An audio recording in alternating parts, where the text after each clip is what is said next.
You think you know how this story goes. A lonely widow on the frontier, a dying native child, a hardened chief. You're probably picturing a slow burn, a quiet romance against a dusty backdrop. You'd be wrong. This isn't a story about finding love. This is a story about uncovering a darkness so twisted it threatened to swallow the entire Arizona territory. Sarah Mackenzie thought she was saving one boy's life. She had no idea she was about to start a war. The sun over Copper Ridge wasn't just hot, it was personal. It beat down on Sarah Mackenzie's trading post like a fist, determined to bake the life out of everything, including her. At 40, she felt as dry and brittle as the landscape. 3 years. 3 years since cholera had stolen her husband, Thomas, and their 2 children. 3 years of arranging medical supplies on a shelf and pretending the silence in her home wasn't a living thing. The locals called her Mrs. Mackenzie. They respected her skill with herbs and potions, a gift from her physician father back in Boston. But they whispered too. They whispered about the tragedy, the emptiness that clung to her like a shroud. She was a ghost in her own life, haunting the dusty aisles of her store. Then the bell above the door screamed. It was young Billy Hawkins, the blacksmith's son, all of 12 years old and looking like he'd seen a demon. His face was beet red, his chest heaving. "Mrs. Mackenzie, you gotta come quick." Sarah's hand, which had been hovering over a bottle of laudanum, froze. "Billy, what is it?" "An Apache boy," he gasped, his words tumbling out. "Out by Miller's Creek. Old Pete the trapper found him. He's bad off, ma'am." "Real bad." Sarah felt a cold dread that had nothing to do with the heat. Miller's Creek. 2 miles of unforgiving wilderness. An Apache boy. Alone.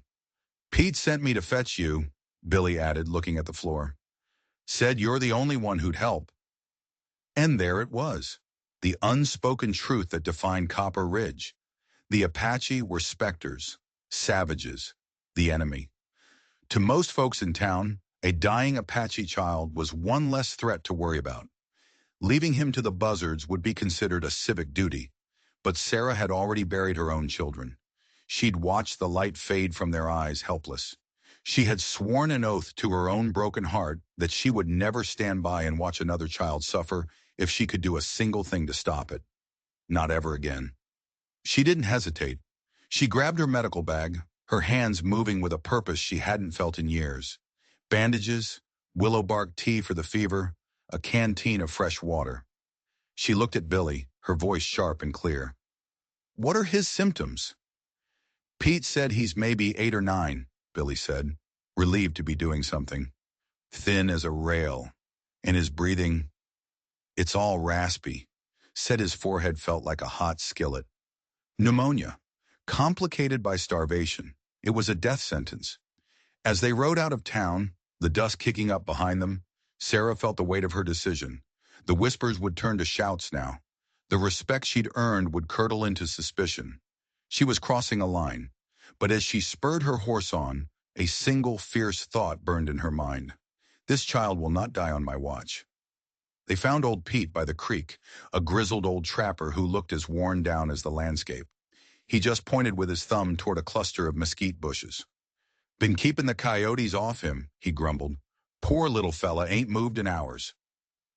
Sarah slid off her horse, her boots sinking into the dry earth. She pushed aside a branch and her breath caught in her throat. The boy was a tiny, curled-up ball of misery. His skin, stretched tight over his ribs, had a grayish, waxy sheen. His black hair was plastered to his forehead with sweat. But it was his breathing that stopped her cold. It was a wet, rattling gasp, a desperate fight for every single breath. She knelt, pressing her palm to his forehead. It was like touching a hot stove. Billy hadn't been exaggerating.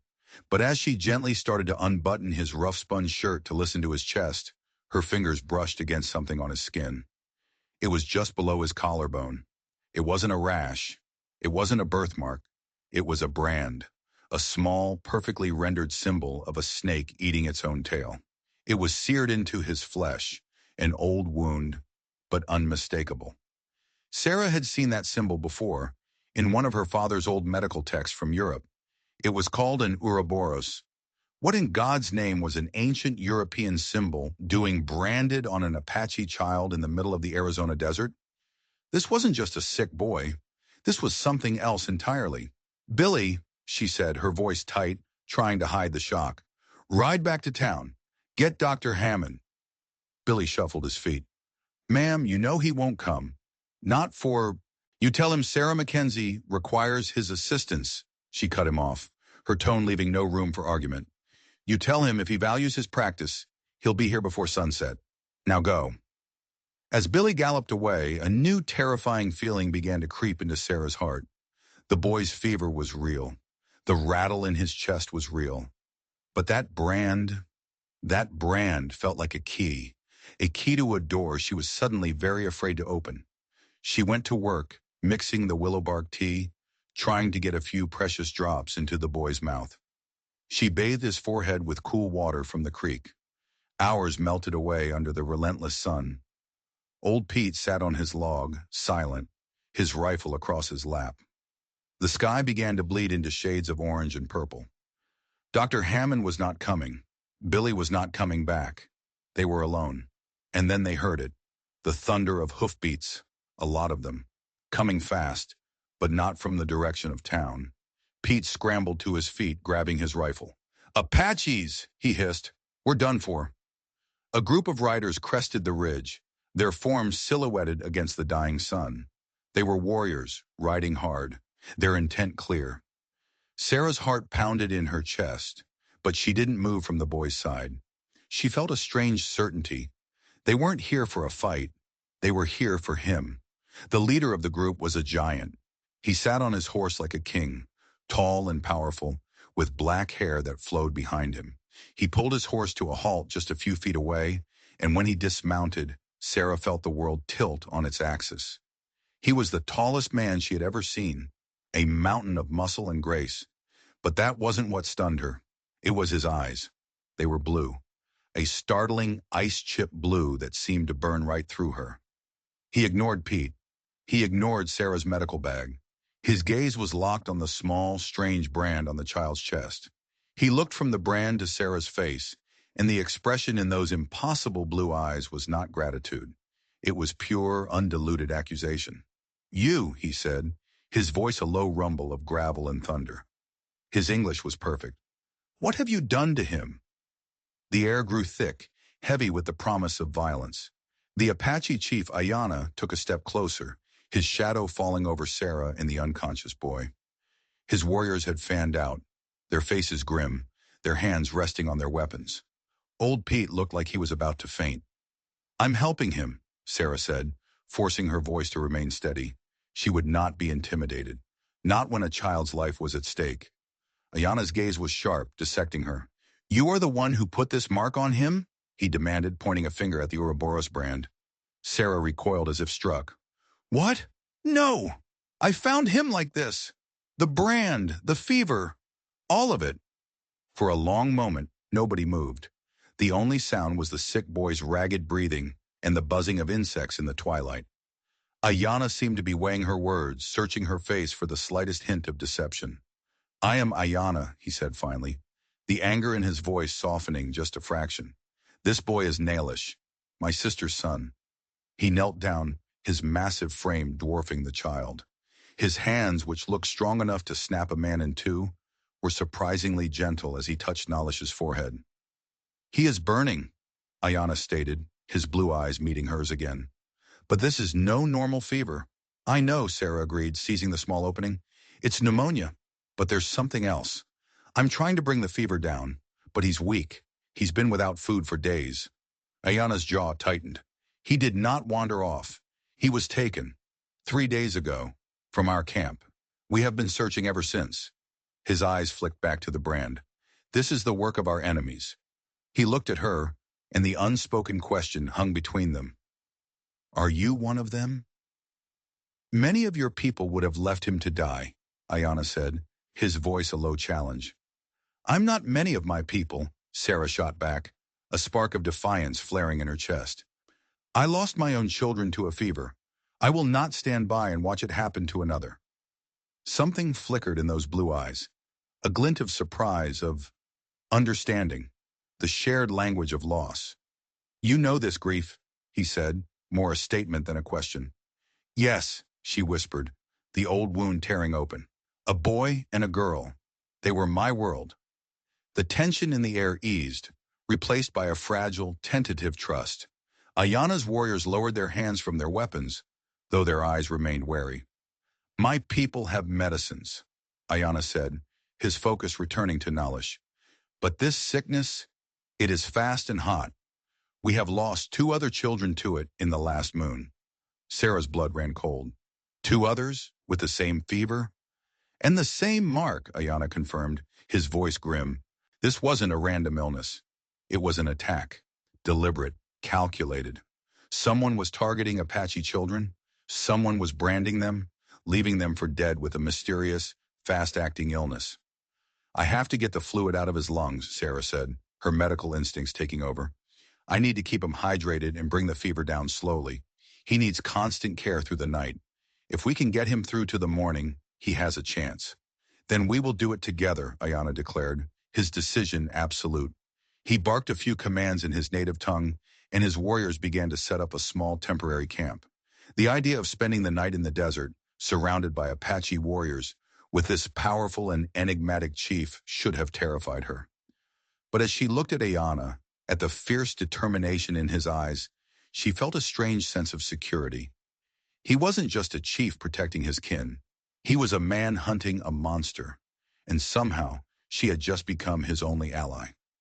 As darkness swallowed the landscape, they worked side by side. Sarah administered her medicines, while Ayana held Nalish, murmuring soft words of encouragement in the Apache language. They built a small fire, its light pushing back the shadows. Tell me about the other children, Sarah urged in a low voice. They were found the same way, Ayana explained, his face a mask of stone in the firelight. Alone, far from our lands, burning with fever. By the time our trackers found them, it was too late. And the brand? The same, he confirmed. A snake eating itself. Our elders do not know this symbol. It is not of our people. It's not of my people either, Sarah said. Not from around here anyway. It's an ancient symbol. From across the ocean. Ayana looked at her, his brow furrowed. Why would a white man's symbol be burned into the skin of our children? That was the question, wasn't it? It made no sense. Unless the target wasn't the children at all. Unless the brand and the sickness were a message. But a message to whom? And what did it say? Suddenly, Nalish began to convulse. A violent, terrifying seizure that shook his small frame. His eyes rolled back in his head, and a frothy foam appeared at his lips. Hold him, Sarah yelled, her heart leaping into her throat. This wasn't pneumonia. Pneumonia didn't do this. She grabbed her bag, her mind racing. The fever, the rapid onset, the seizures. It was poison. It had to be poison. She fumbled for a small bottle of ipecac, a substance used to induce vomiting. It was a long shot, a desperate gamble. She forced the boy's mouth open and poured a small amount down his throat. For a moment, nothing happened. Then Nalish's body heaved. He vomited a thin, watery liquid onto the ground. As the liquid hit the dirt near the fire, it sizzled. And for a split second before the firelight consumed it, the puddle glowed with a faint, sickly green luminescence. Sarah and Ayana stared, frozen in disbelief. Old Pete, who had been watching from a distance, let out a choked gasp. Sweet Mother of God, he whispered, his face pale as a ghost. It's the devil's water. Ayana whipped his head around, his eyes locking onto the old trapper. What did you say? Pete swallowed hard, his eyes wide with terror. Nothing. I said nothing. But it was too late. He had seen it too. He knew what that green glow meant. And the pure, abject fear on his face told Sarah and Ayana one undeniable, chilling truth. Old Pete knew exactly where the poison came from. Ayana was on his feet in an instant, moving with a speed that was terrifying for a man his size. He crossed the space between them in 2 long strides and grabbed Old Pete by the front of his buckskin shirt, lifting the trapper clean off the ground. You will tell me what you know, Ayana snarled, his voice a low growl of contained rage. His blue eyes were burning with a cold fire. I don't know nothing, Pete squeaked, his legs kicking uselessly in the air. I swear on my mother's grave. Your mother's grave will be the next one I stand on, Ayana promised, his knuckles white. Talk, now. Sarah rushed forward. Ayana, wait! He's no good to us dead. Ayana's gaze flickered to her, then back to the terrified trapper.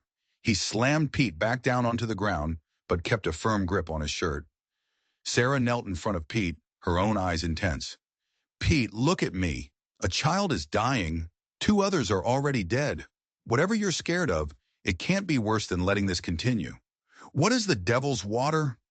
Pete's eyes darted nervously between the imposing chief and Sarah's determined face.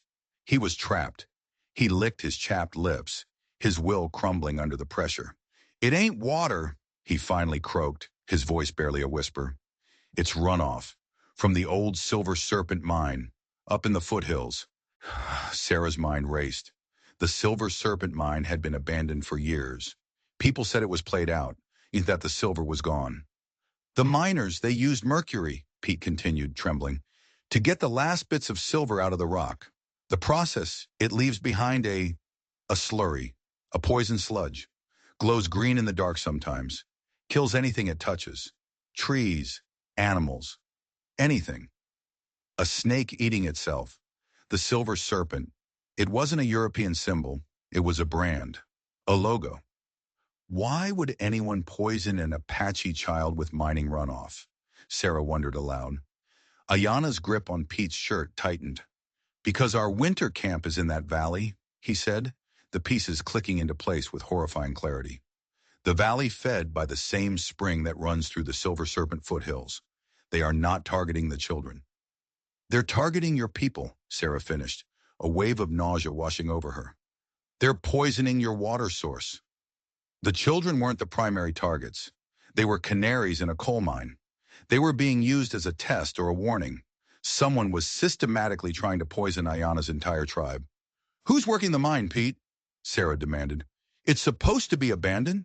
Pete shook his head frantically. I don't know. I swear. All I know is folks from town been told to stay clear of them hills. Sheriff Morrison himself said it was for our own safety. Unstable ground, he said.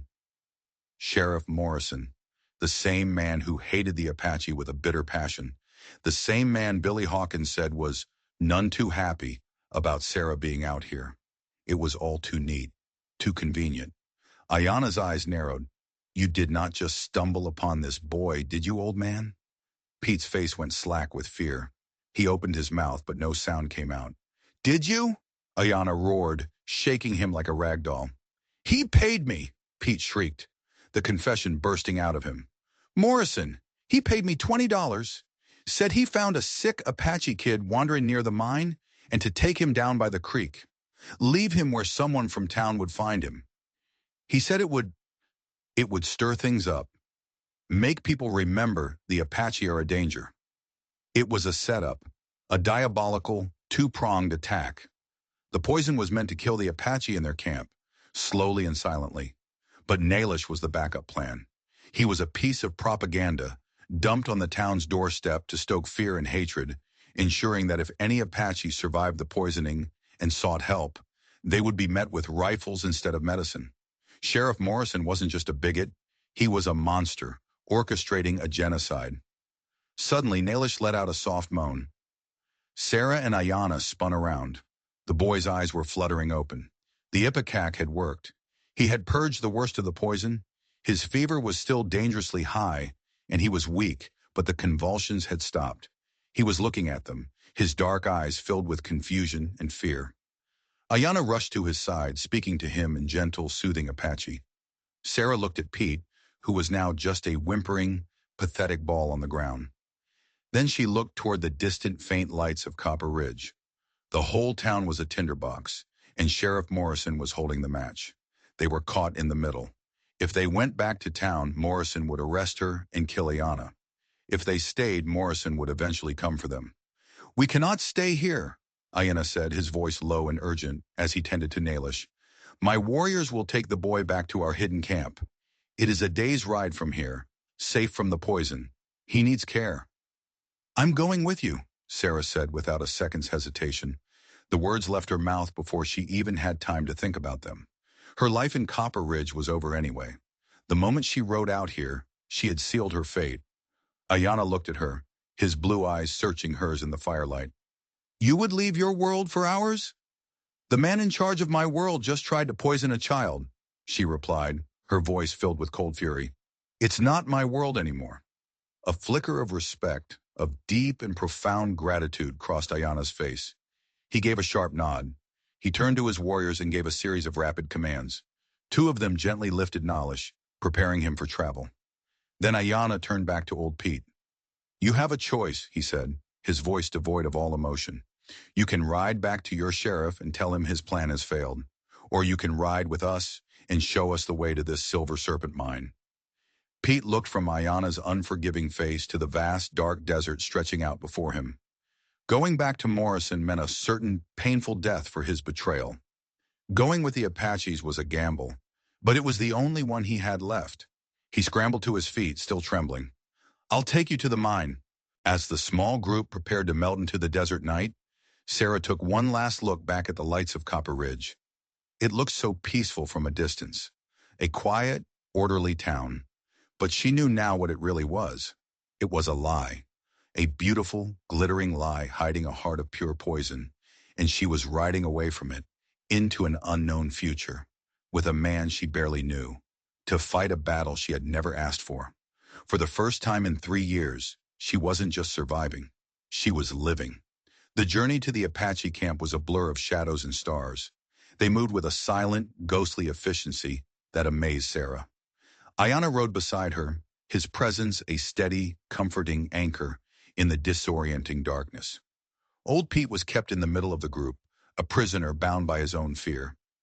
Nalish, wrapped in blankets, was carried carefully by one of the warriors, his breathing slowly growing stronger and more regular with every mile they put between them and Copper Ridge. They didn't talk much. The desert demanded silence. But in the quiet moments, Sarah found herself studying Ayana's profile against the moonlit landscape. The hard line of his jaw, the straight bridge of his nose. He was a man forged by this harsh, beautiful land. She saw the weight of leadership on his shoulders, the pain of the children he had lost, the fierce resolve to protect what was his. She felt an undeniable pull toward him, a connection that went deeper than their shared crisis. It was the recognition of a kindred spirit, a soul that had also known profound loss and had chosen strength over despair. Just before dawn, they arrived. The entrance to the canyon was invisible, a narrow slit between two towering rock faces that you would never find unless you knew exactly where to look. They rode through it, and the world opened up.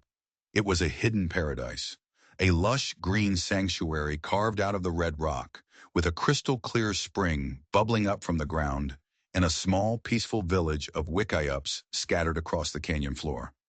People emerged as they heard the riders, their faces etched with worry that melted into joyous relief at the sight of Nalish. The reunion between the boy and his mother, a young woman named Despa, was a thing of raw, powerful emotion that brought tears to Sarah's eyes. Despa hugged her son, then turned to Sarah, her dark eyes shining with a gratitude so immense that no words were needed. She took Sarah's hands in her own and bowed her head. In that moment, Sarah wasn't a white woman, an outsider. She was the woman who had saved a life. The next few days were a strange dream. Sarah worked tirelessly, tending to Nalish and sharing her medical knowledge with Despa and the tribe's medicine woman. She discovered that the Apache remedies derived from desert plants were powerful and effective. By combining her scientific knowledge with their traditional wisdom, they were able to speed Nalish's recovery dramatically. She was an object of curiosity, of course, the strange white woman with the sad eyes and the magic hands. But the people were kind, respectful. They judged her not by the color of her skin, but by her actions. It was a world away from the bitter prejudice of Copper Ridge. In the evenings, when the day's work was done, she would walk with Ayana along the canyon rim. The professional barrier they had maintained during the crisis began to dissolve under the vast starry sky. My mother was white, he told her one night, his voice quiet. She was captured in a raid when she was a girl. She learned our ways, came to love our people. She married my father, the chief before me. She's the one who taught me your language. Sarah was stunned. That's why your eyes are the color of the sky, he finished with a wry smile. She said it was a gift from the spirits, a reminder that two peoples could become one. He grew serious again. She also told me about the greed of your people. She warned me that they would never stop wanting more land, more gold, more of everything. Not all of us are like that, Sarah said softly. I know that now, he replied, his gaze intense. He reached out and took her hand. His touch was warm and firm, sending a jolt of electricity straight to her heart. Sarah Mackenzie, you have the heart of an Apache. You are fierce and you protect the children. You have a spirit as strong as this canyon. She felt a blush rise to her cheeks. She hadn't felt this flustered, this alive, since before Thomas. It was a feeling she thought had been buried with him. Ayana, she began, not sure what to say. We have a problem to solve, he said, his thumb gently stroking the back of her hand. Morrison, the mine. The mention of the sheriff was like a splash of cold water. Their peaceful interlude was just that, an interlude. The threat was still out there, looming over them. Pete took two of my best scouts to the mine yesterday, Ayana continued. They watched from the ridges. The operation is bigger than we thought. There are at least 20 men working there, all armed. Morrison is running it like a military camp. But what are they hiding? Sarah asked. If it was just an old silver mine, why all the secrecy? Why the poison? Because it is not a silver mine, a new voice said. They turned to see an old man approaching, his face a roadmap of wrinkles, his eyes sharp and intelligent. He was the tribe's elder, a man Ayana treated with immense respect. Elder Thas, Ayana said, bowing his head slightly. The old man nodded, his eyes on Sarah. The healer. You have done well. He then turned his gaze back to Ayana. The stories are true, the stories my grandfather told me. He said the white men were not the first to seek the metal in those hills. He spoke of the star metal, a rock that fell from the night sky long ago. He said it was heavy, like lead, but shone with its own inner light. Sarah's eyes widened. A meteorite. My scouts found the entrance to a new shaft, Ayana explained, his voice grim. It is hidden, covered with brush. The men who go in and out, they wear special clothing, thick canvas suits and masks over their faces. A sickening realization dawned on Sarah. The glowing runoff, the sickness that mimicked poison, the special suits. Her father had been a man of science with books on everything from botany to chemistry. She remembered reading about a strange, newly discovered element, a rock that emitted invisible rays that could burn a man from the inside out, causing a sickness that looked just like poisoning. It's not silver, she whispered, her voice trembling with the terrifying implications. Oh God, it's not mercury poisoning. What is it? Ayana demanded. Sarah looked at him, her heart pounding with a new kind of fear, a fear of something unnatural, something that defied all medicine. It's uranium, she said. Morrison isn't mining for silver. He's mining for something that could make a bomb powerful enough to wipe a city off the map. The weight of Sarah's words hung in the air, heavier than any rock. Uranium, a word that felt alien and monstrous on her tongue. The tribe's elder, Thas, looked at her, his ancient eyes filled with a dawning horror. The star metal of his grandfather's stories wasn't a blessing. It was a curse. A bomb? Ayana repeated, the word foreign to him, but the meaning chillingly clear from her tone. A weapon?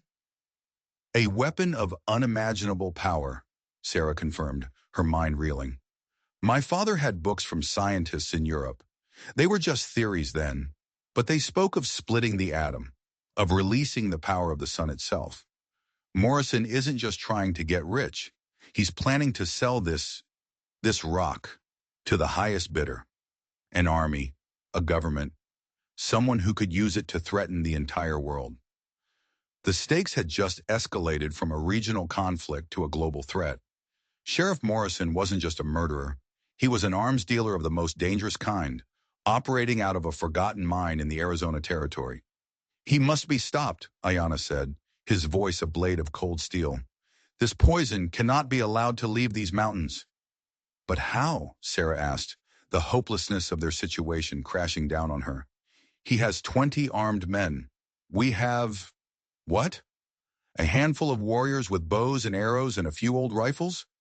We have the land, Ayana countered, his eyes blazing with fierce determination.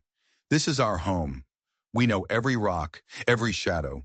His men are miners, not soldiers. They are strangers in a land that is hostile to them. And we have a weapon he does not know about, Elder Thas added, a shrewd glint in his eye. He looked at Sarah. You, Sarah blinked. Me? You know the ways of the white man, the elder explained. You understand their laws, their thinking. Morrison has a weakness. He believes he is safe in his own world. He would never expect an attack to come from there. A plan began to form, a desperate, audacious gamble. It was a two-front war. Ayana would lead his warriors in the mountains, using their knowledge of the terrain to harass Morrison's operation, to disrupt his supply lines, to make him feel hunted and unsafe. And Sarah would go back to Copper Ridge. It's too dangerous, Ayana immediately protested. He'll kill you on sight. Not if I don't look like me, Sarah said, her mind racing. He thinks I'm here with you. The town thinks I've run off with the Apache. They've probably branded me a traitor. But no one would expect me to walk right back into the lion's den. She would need a disguise. She would have to change her appearance, her clothes, her entire demeanor. She would become someone else, a frightened woman perhaps, who claimed to have escaped the savage Apaches and was seeking the sheriff's protection. Once I'm inside the town, she continued, the plan solidifying, I can find out who his contacts are. Who is he selling the uranium to? When is the shipment? I can send a message to the territorial marshal, or even the army. I just need proof. Proof? Ayana asked. A piece of the rock, Sarah said, or one of their ledgers, something that proves what he's doing. It was insane. It was suicidal, but it was the only chance they had. Ayana stared at her, his face a mixture of fear and awe. He saw the fire in her, the same unbreakable will that had refused to let Nalish die. He was falling in love with her, and the realization terrified him because he knew he might be sending her to her death. I will not let you do this alone, he said finally. He called over one of his warriors, a young, wiry man named Kale. He was smaller than the others, with sharp, intelligent eyes. He had spent time working for a freight company and knew the white man's towns better than anyone. Kale will go with you, Ayana commanded. He can pass for a Mexican farmhand. He will be your eyes and ears, your connection to me. The next 24 hours were a flurry of preparation. Despa helped Sarah dye her striking auburn hair, a mousy brown using crushed walnut shells. She was given simple, worn-out homesteader's clothes. She practiced walking with a stoop, speaking with a tremor in her voice. Looking at her reflection in a pool of water, she was almost unrecognizable. She was no longer Sarah Mackenzie, the respected town healer. She was a nobody, a victim. The night before she was to leave, Ayana found her standing by the spring, staring up at the moon. The camp was quiet, the air cool. Sarah, he said, his voice soft. She turned to him, her heart aching. The fear she had been holding at bay was threatening to overwhelm her. What if this doesn't work? What if he sees through it? He stepped closer, closing the distance between them. He reached up and gently cupped her cheek, his thumb tracing her jawline. You are the strongest woman I have ever known, he murmured, his blue eyes searching hers. You have faced down death and grief. You will not fail. The look in his eyes, the warmth of his touch, it was her undoing. She leaned into his hand, a silent tear tracing a path down her cheek. What we are doing, he said, his voice growing thick with emotion. It feels right. It feels like destiny. And then he lowered his head and his lips met hers. The kiss was everything. It was the desperation of their situation, the tenderness of their newfound feelings, the fiery passion that had been simmering between them since that first night by the creek. It was a promise of a future, a desperate plea in the face of an uncertain dawn. When they finally broke apart, they were both breathless. I love you, Ayana, she whispered, the words feeling as true and solid as the rock beneath her feet. And I love you, Sarah Mackenzie, he replied, his forehead resting against hers. Come back to me. Always, she promised. As she and Kale slipped out of the canyon under the cover of darkness, her heart was a battlefield of terror and hope. She was walking back into the fire, armed with nothing but a disguise and a dangerous plan. But this time, she wasn't alone. She was fighting for more than just survival. She was fighting for Nalish, for Ayana's people, for a future with the man she loved. She was fighting for a world where monsters like Sheriff Morrison didn't get to win, and she would see him in hell before she let that happen. The return to Copper Ridge was like entering a ghost town she had once called home. Sarah, now a stooped, dirt-smudged woman named Eliza, kept her head down as she and Cal, posing as a hired hand looking for work, entered from the south. The town was buzzing. The story of her abduction by the Apaches was on everyone's lips, twisted and exaggerated into a lurid tale of savagery and betrayal. She was a pariah, a traitor. It was the perfect cover. Kyle split off, melting into the shadows of the livery stable, while Sarah, taking a deep breath, walked straight to the one place she knew she'd find the devil himself, the sheriff's office. She burst through the door, putting on a frantic, tearful display. "Sheriff! Oh, thank God! You have to help me!" Sheriff Morrison looked up from his desk. He was a thick, bull-necked man with cold, piggy eyes. He looked her up and down with disdain. "Who the hell are you?" "My name is Eliza," she sobbed, clutching her shawl. "My husband and we had a small farmstead a few miles east of here. The Apaches, they came in the night. They took everything. They took my John, and they took me." Morrison's eyes narrowed with interest. "The Apaches, you say?" "Yes," she cried. "I was their prisoner for weeks. It was horrible. But I escaped. I saw the lights of your town, and I ran." It was a masterful performance. She was feeding him exactly what he wanted to hear, confirming the narrative he himself had created. He leaned back in his chair, a smug, satisfied look on his face. "Well, you're safe now, ma'am," he said, his voice oozing a false sincerity that made her skin crawl. "We'll take care of you. We're dealing with the Apache problem as we speak." Over the next few days, Sarah played the part of the grateful, traumatized victim. Morrison gave her a room at the back of the jail for her own protection, and she was given mending work to do. It was the perfect position. She was right in the heart of his operation, privy to the comings and goings, the hushed conversations. She learned that Morrison wasn't working alone. Dr. Hammond, the town physician who had refused to help Nalish, was a frequent visitor. He wasn't just a bigot, he was Morrison's partner, using his medical knowledge to analyze the uranium ore. Young Billy Hawkins' father, the blacksmith, was another unwilling accomplice, forced to build strange lead-lined containers for the rock. He was a good man trapped by fear, his family threatened if he didn't comply. Kyle, meanwhile, was her lifeline. He'd gotten a job mucking out stalls at the stable and proved to be an incredible spy. At night, he would slip a small note under her door, written on a scrap of leather. "Supply wagon arrives 2 days. Carries food and masks.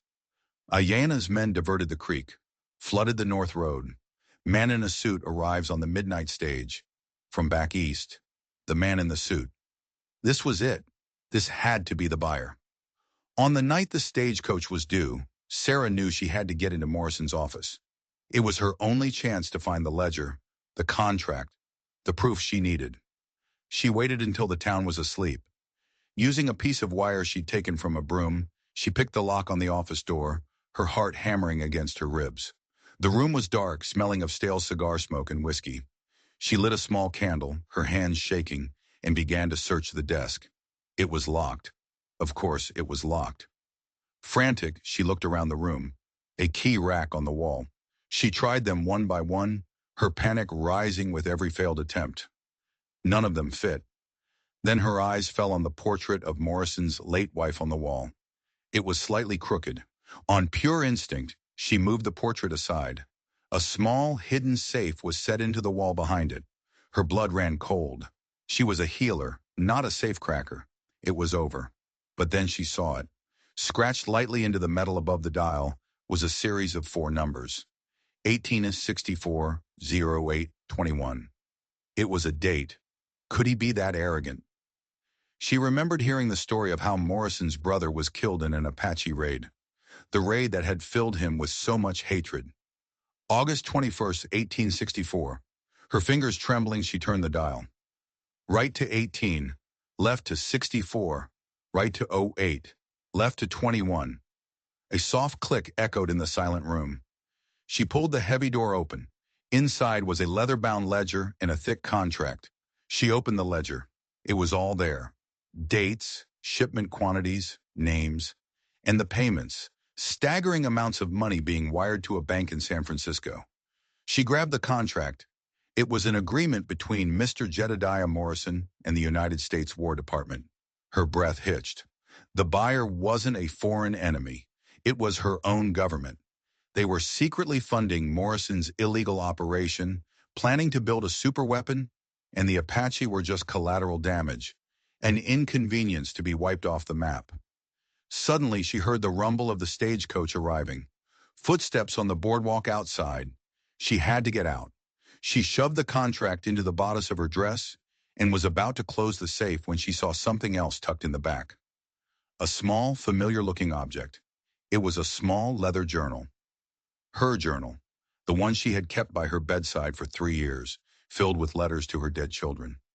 It had been in her strong box at the trading post, the one she told Billy to take to the Reverend. How did Morrison have it? She opened it. The first page was a letter to her son, Benjamin. But underneath her handwriting there was a new spidery script, a list of names. Thomas Mackenzie, Benjamin Mackenzie, Mary Mackenzie, and next to their names were the words, Cholera, Batch 7. Successful. The world spun out from under her. It wasn't cholera. It wasn't a random act of God. It was a test, a field experiment. The same way they were testing the uranium runoff on the Apache, someone had tested a bioweapon on her town 3 years ago. Her family hadn't just died. They had been murdered. Then she saw the signature at the bottom of the page. The man who had overseen the experiment. Dr. Hammond. The door handle jiggled. Sarah looked up, her eyes wide with a horror so profound it stole the air from her lungs. She was trapped. The door swung open, and Sheriff Morrison stood there, a smoking gun in his hand. Behind him, lying in a pool of blood on the boardwalk, was Cale. He had been trying to warn her. Morrison's cold eyes took in the scene. The open safe, the look on her face. He smiled, a sickening, triumphant grin. Well, well, well, he said, raising his pistol. Looks like the dead have come back to haunt me. I should have known you were too smart to just be a simple widow, Mrs. Mackenzie. It was you, Sarah whispered, her voice a hollow shell. The contract in her dress felt like a block of ice against her skin, but the truth in the journal burned like a fire, consuming everything. The cholera. It wasn't real.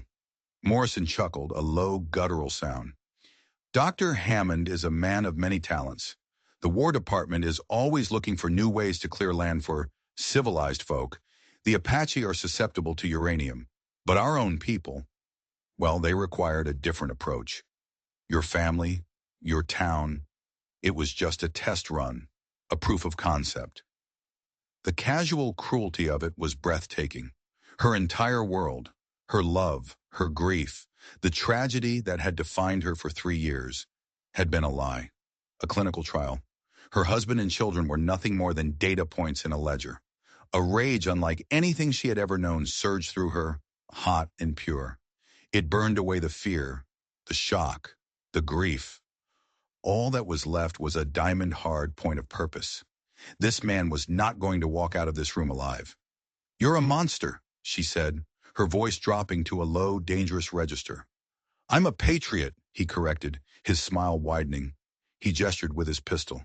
Now give me the contract. She reached slowly into her dress, her mind racing. The office was small. His gun was already aimed at her chest. There was no escape. But there was a large, heavy inkwell on the desk. In the moment she pulled the contract out, she feigned a stumble, lurching forward as if she'd tripped on the rug. With her other hand, she swept the inkwell off the desk, hurling it with all her might not at Morrison, but at the oil lamp hanging by the window. Glass shattered. Oil and ink exploded everywhere. The flimsy curtains went up in flames with a whoosh. Morrison roared in surprise as the room was plunged into a chaotic mix of darkness and fire. He fired his gun wildly, the bullet splintering the doorframe next to Sarah's head. She didn't hesitate. She scrambled past him, out into the night, the contract clutched in her hand. The gunshot and the fire had woken the town. People were shouting. Windows were lighting up. She ran. She ran like she'd never run before, her lungs burning, Kale's still form flashing in her mind's eye. She had to get to the livery stable. She had to get a horse. She had to get to Ayana. Behind her, she could hear Morrison bellowing, "She's an Apache spy. She set the fire. Shoot her on sight." Gunshots erupted behind her. Men were pouring out of the saloon, rifles in hand, their faces angry and confused in the flickering firelight.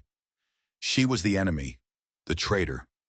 She reached the stable, praying a horse was saddled. Just inside the door, a figure stepped out of the shadows. It was Billy Hawkins' father, the blacksmith.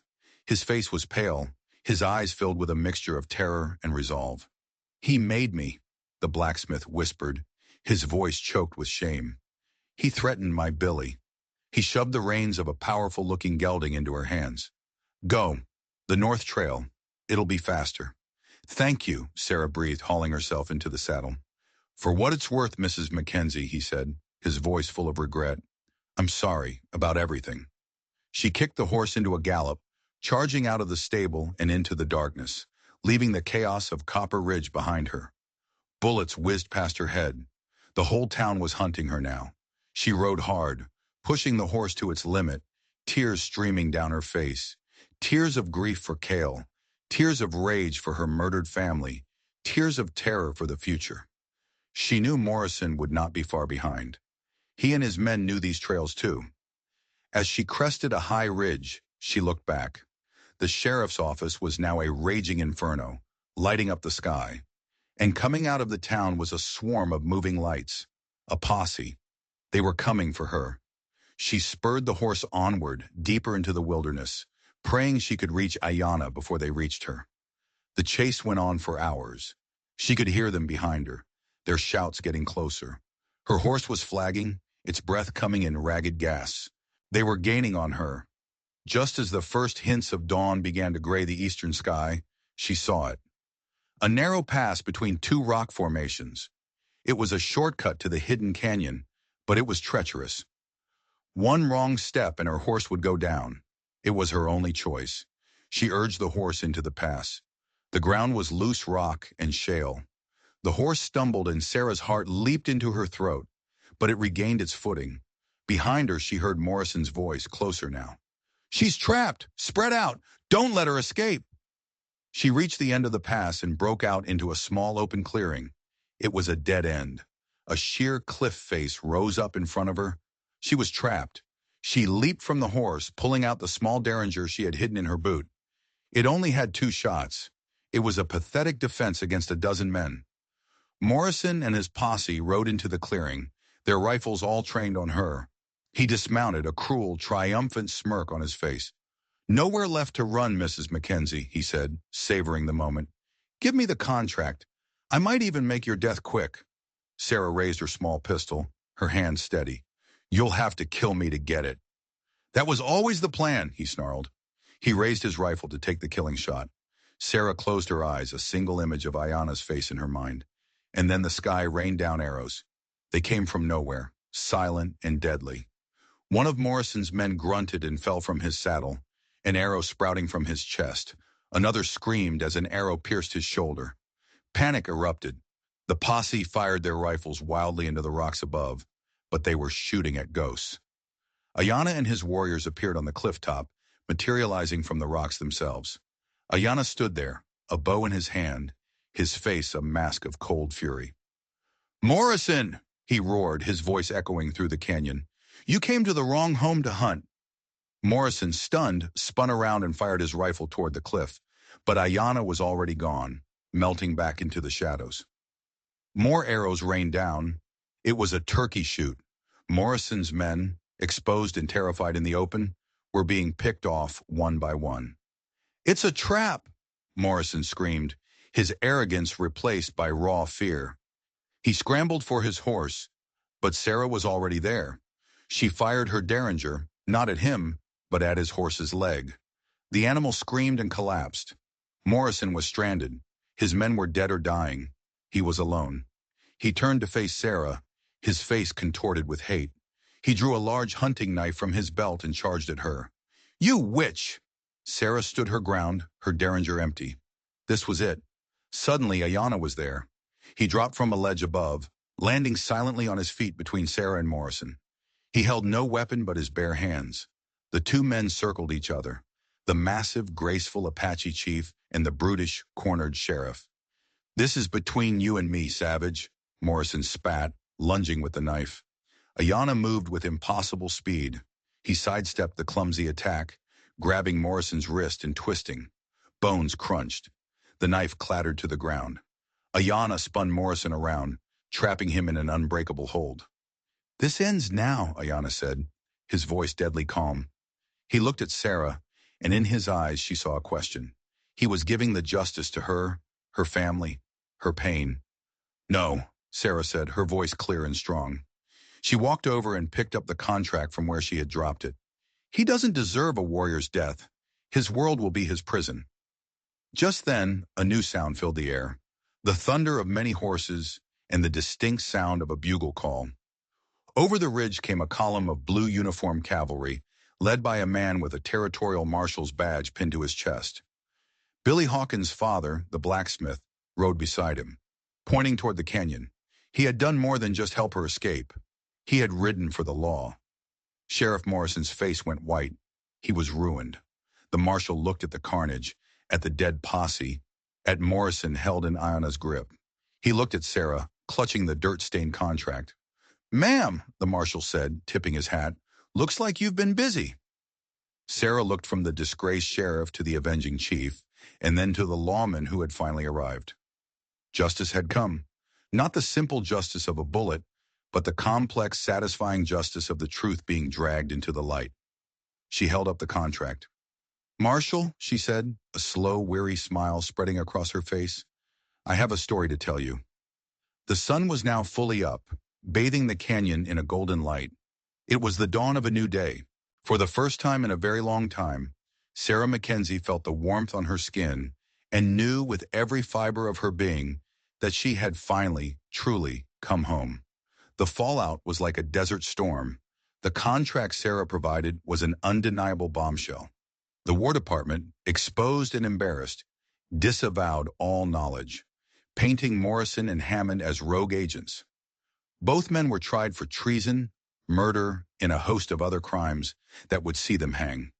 The Silver Serpent mine was seized by federal troops, its dark secrets buried forever under tons of rock in official secrecy. The town of Copper Ridge was broken. The truth about the cholera outbreak, about their own sheriff's monstrous betrayal, shattered the community. Many families packed up and left, unable to live with the ghosts. Billy Hawkins and his father were among them, heading west to start over, their conscience clear. In the Apache Canyon, there was peace. With the threat removed, life returned to its gentle rhythm. But something had fundamentally changed. A bridge had been built between two worlds, forged in fire and blood and trust. Sarah never went back. Her old life was ash. She stayed with Ayanna and his people, her knowledge of medicine and his wisdom as a leader, creating a powerful combination that helped the tribe not just survive, but thrive. She taught the children to read and write, while they taught her the secrets of the desert and the language of their ancestors. She found more than just a home. She found a family. One evening, months later, she and Ayanna sat on the canyon rim, watching the sunset paint the sky. Nalish, now healthy and full of the mischief Ayanna had described, played nearby with other children. "Do you ever miss it?" he asked, his voice soft. "Your old world?" Sarah thought of the trading post, the quiet streets, the whispers. She thought of the terrible grief that had once been her only companion. Then she looked at the vibrant life in the canyon below, at the laughing children, at the strong, honorable man beside her. "I don't miss the world," she said, taking his hand.